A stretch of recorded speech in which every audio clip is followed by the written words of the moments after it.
Now, President Moon Jae-in is using his stay at the United Nations General Assembly to promote the Pyeongchang Winter Olympics and remind the world of the Olympic message of peace. Conn-young has more.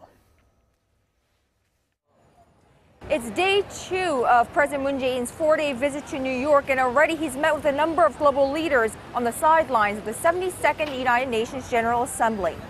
Now, the president kicked off the day by continuing his efforts to promote the Pyeongchang Winter Olympics to be held in South Korea's eastern winter town of Pyeongchang.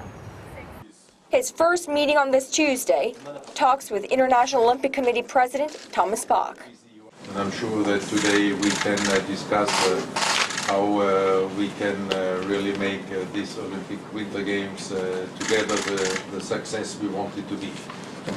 거기에 대해서 요즘 북한의 핵과 미사일 도발로 한반도를 비롯해서 중국과 지역의 여러 가지 안보상의 불안을 야기시키고 있기 때문에 이럴 때 전 세계가 평창 올림픽을 사람 대신 승인시키는 그런 안보 불안을 씻어내고 지역의 안전, 평화, 화합을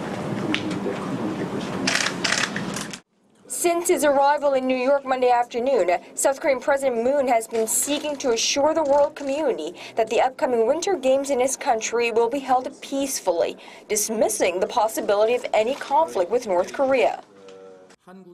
The president also said, should South Korea's Olympic truce declaration be adopted with the support of many countries on November 13th, it will help remove security concerns, and North Korea's participation in the Games will further help guarantee that security.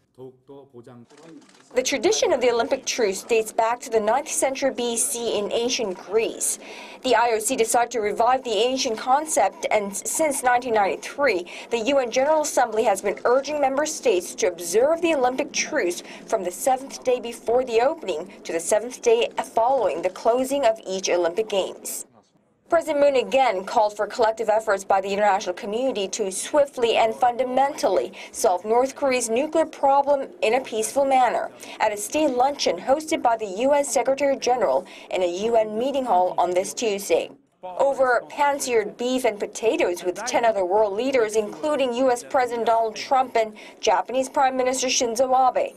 The South Korean leader also asked those attending the power lunch for their support in Pyeongchang's hosting of the Winter Games as one for peace.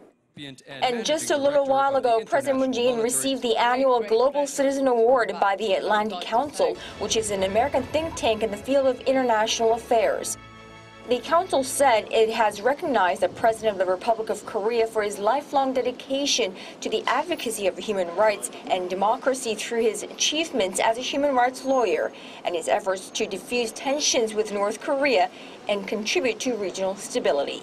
Conn-young, Arirang News, New York.